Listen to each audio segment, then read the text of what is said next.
Hi JR, welcome to TV of Tomorrow.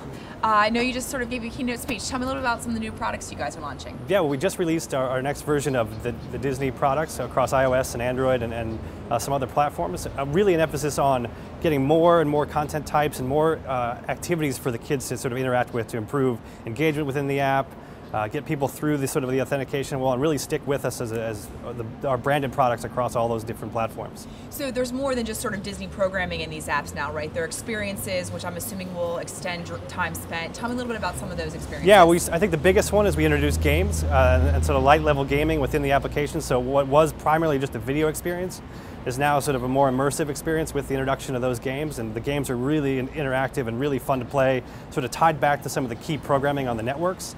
Really increasing that we've already seen some of the stickiness and engagement really increase over the last, it's only been a week and a half since we've put them in the market, some really positive feedback. I think the other big thing we introduced was some short form video content and some other sort of coloring activities on the Disney Junior side.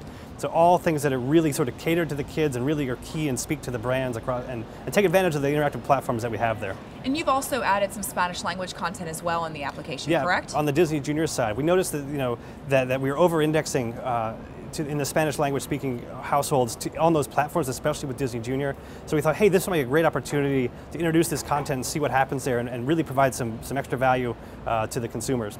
So we'll see how it happens, it goes, but so far so good. Great. Can you just sort of tell me a little bit about like the TV Everywhere experience and how important is that for you guys as an extension of programming? Is it just sort of, is it becoming table stakes? Like where is it in your product roadmap? Well, I think it's definitely table stakes. I think that we really want to drive home the value of our partnership with the MVPDs and the cable providers and the operators, and doing our own products and having these really immersive experiences really drives home that value with the consumers. We've seen an amazing uptick in the consumption and getting people through those authentication walls and really driving home the value of our relationship with their cable operator and what that subscription provides to them.